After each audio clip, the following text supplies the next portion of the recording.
everyone, welcome to my channel, the DIY Crafty Muse.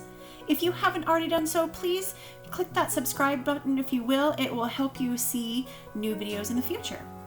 Today we're going to go ahead and make a cute fall-inspired boho feathers hanging for your wall. I picked up this yarn as well as this string from the Dollar Tree. So this will also be low cost, and I found on the inside of the wrap that goes around the yarn, it has this really convenient little measuring tape. So I'm going to be using that throughout the video as well, so limited supplies. So to get started, I measured out about 6 inches for this first feather, and I wrapped it around. I measured out that piece of cardboard and I did it again for the 6 inches, and I wrapped it around that cardboard about I would say about 60 times. This will be our first and our largest feather for this wall hanging. Now, it's a fairly simple process. It's very repetitive.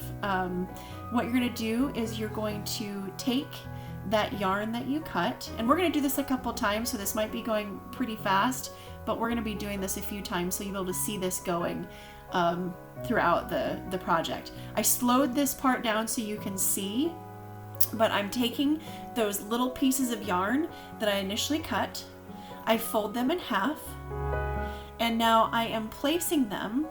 I'm essentially taking the 2 loops and putting them close to each other. I put 1 loop underneath the long string that I've done here as the center, and then I lay the other loop kind of across or on top, and with going in between that top loop, I take my fingers and I reach to those other strings and I pull them through the loop, and then I'm feeding the strand that I have, feeding it through and going underneath that other loop. I don't know what the name of this knot is, but again, I purposely left every single one of these, rather than going through and just doing the one and then saying repeat. I purposefully let this in here so you can pause and you can kind of watch the slow motion part of this so you can see how you kind of loop it through. So I'm going to continue this process. You're going to go all the way down this longer thread. Essentially the center thread is just like the smaller yarn that we're using. It's just, you know, it's looped over on one side. I do make it longer. You know, if you're not quite sure how long to do it, just do a little bit extra. I do about double. So once you get all these threads tied on, I am simply taking a comb and combing out some of the yarn. So most of the yarn and the thread that I've worked with, it's like a triple twist, if you will. So you're essentially gonna fluff some of that yarn. If you're using yarn, you don't need to fluff every single piece here. You're essentially going to do just a couple. You want just enough to kind of give it some body, but it's not quite like the macrame cord where some of those cords it's more than 3, but it's pretty full. So you don't need to comb out. You'll see that later when I use the thread. I do comb it out quite a bit, but with this yarn, because it's not the macrame and it's not the thread, it will sometimes get a little bit fuzzy, so you don't have to comb as much. All right, so now because this is our largest feather, if you will, I'm going to use a little bit of cardstock as a backer. Now I've seen this done with leather and cardboard. I'm using cardstock because it's what I had on hand, so I just simply cut that cardboard to a little bit smaller shape than the feather that I had done. I smoothed it out, pressed it, and then right now I'm just using a pan because I'm holding that in place. I just needed a little bit of that weight to make sure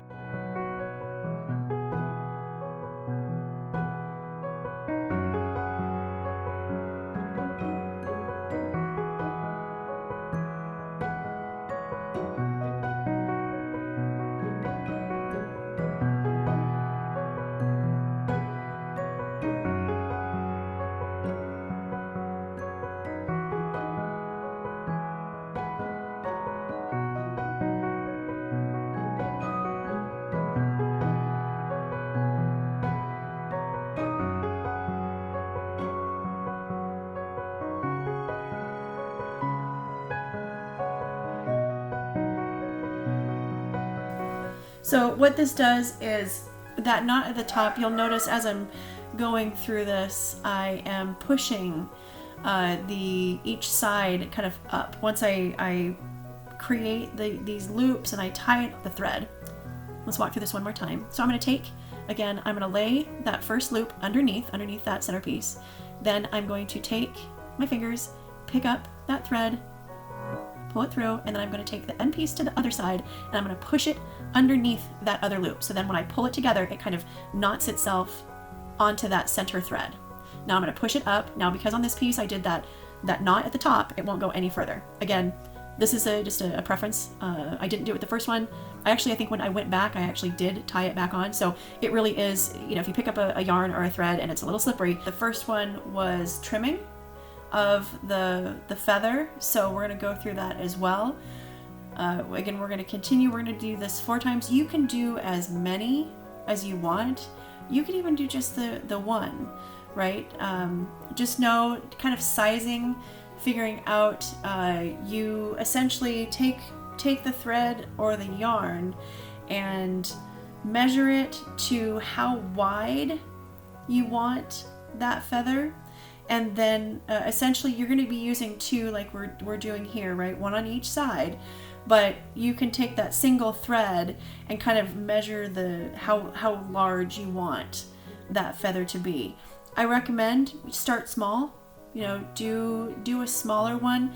I don't recommend going too small because then you're working with these tiny little loops and it can be a little frustrating. So start small, but not too small. All right, now you can see with this thread, it's actually much easier to comb through. You can use the macrame cord. It really is just a budget decision too. I simply did this with both the yarn from Dollar Tree and the thread that you can get in the craft aisle. So I wanted to do it with both so you could see this being done with, number 1, very budget friendly materials, and then number 2, that you can mix and match the 2 within the same wall hanging so you get a little bit of a texture variety as well. Now, once I have this thread completely combed out, I'm just taking some scissors and my comb and I am shaping. I'm just giving it a little bit of shape. Watch your fingers when you're doing this. But you can see I'm just making sure that I'm trimming up the feather. How it kind of falls, it automatically has a little bit of shape, but I'm going to help it out by kind of coming through. You'll notice when I'm trimming up, you go kind of back and forth between side to side. It's just like if you've ever given anybody a haircut, sometimes you can get, you go back and forth and it's like one side gets a little bit shorter, then you gotta go back and make sure the other side's trimmed up too, and then comb it out again, because I'm telling you, no matter how many times you comb it out, you're always gonna find, oh, sorry, I get my head here in the shot, but when you shape it more like a leaf, think about how, well, some leaves, right? They kind of curve in at the top, or they're a little bit smaller or more narrow at the top. So again, it's really kind of a preference. You'll see in the finished product here, I did one. It started just like this one, a little bit fuller in the center, and I actually trimmed it up so it was a little bit longer, so it looked more like a longer, almost a little bit closer to the feather. So these are called the boho feathers, but honestly some of them look more like leaves to me. So boho feathers, boho leaves, however you want to describe them.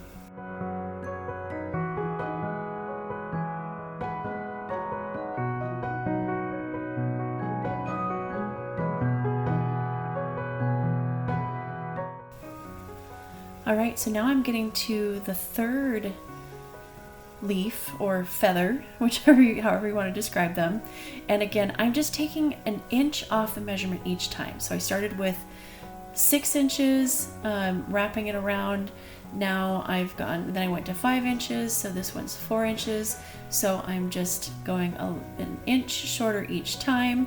Again, when you cut this, you're only going to cut on one side, because these are going to wrap or you're going to bend them in half, right? You're going to essentially fold them in half while you tie them onto the centerpiece.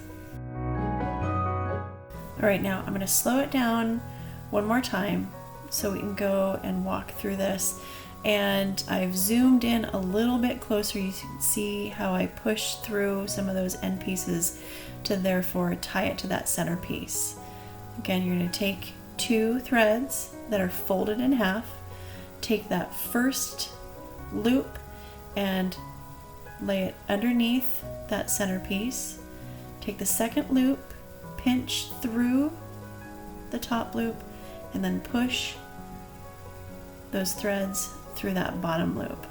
And this essentially locks it into place on that centerpiece. And then as you work, just make sure that they're nice and tight on that centerpiece, and then keep pushing it up. This will, again, it takes some time, and take breaks as you need to, because it's kind of tedious and you're doing the same motion over and over again. So make sure you rest depending on how many you're doing, the size, it definitely varies in complexity.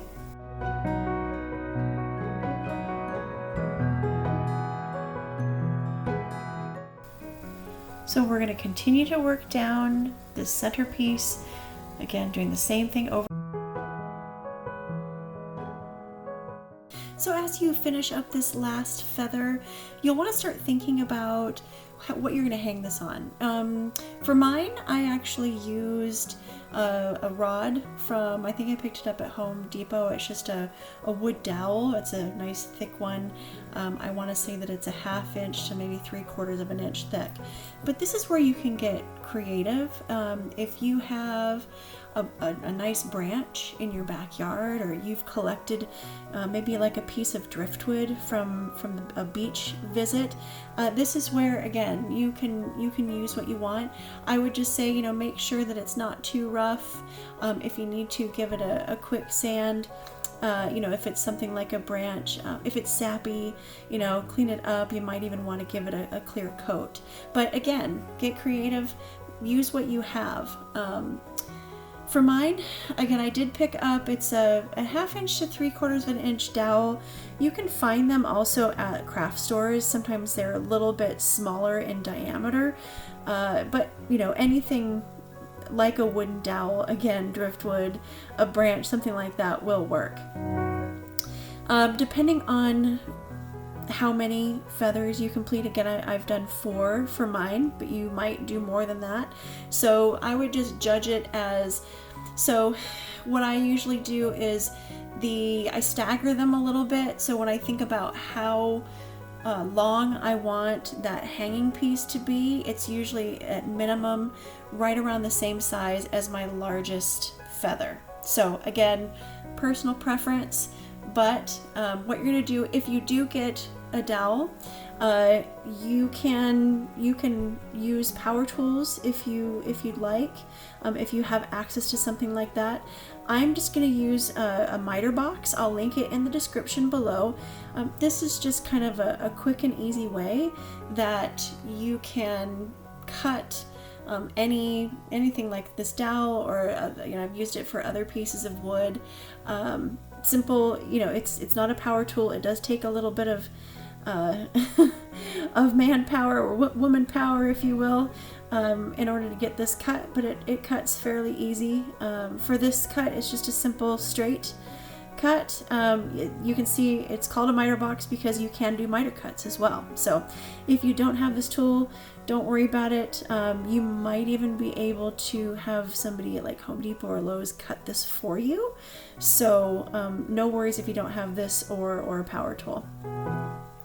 Once you've got it cut, again, even if it's a branch or a piece of driftwood, make sure that you sand and smooth out any of those rough edges.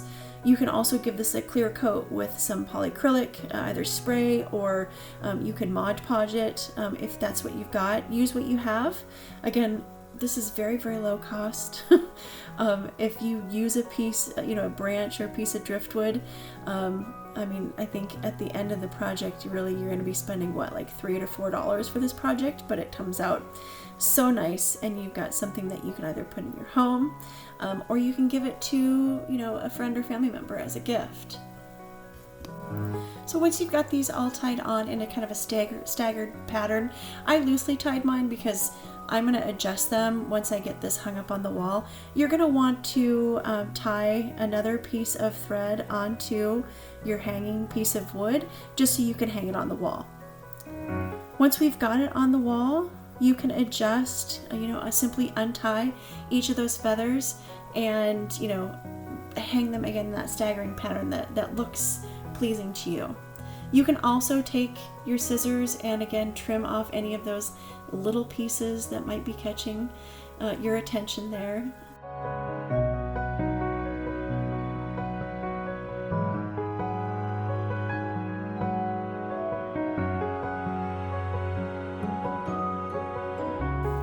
I hope this has inspired you to try this project. If you do, please let me know what supplies you use and maybe what colors you've chosen. Simply drop those details in the comment box below. I know I enjoyed making this, and I enjoyed sharing it with all of you.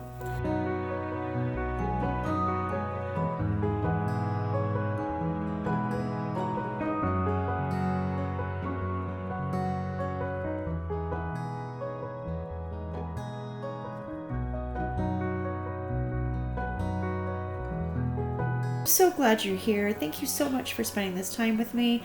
If you haven't already done so, please hit that like button. That tells me that this is the content that you want to see. And if you haven't already done so, go ahead and hit that subscribe button as well, because that will make sure that you get some notifications for my upcoming projects and videos.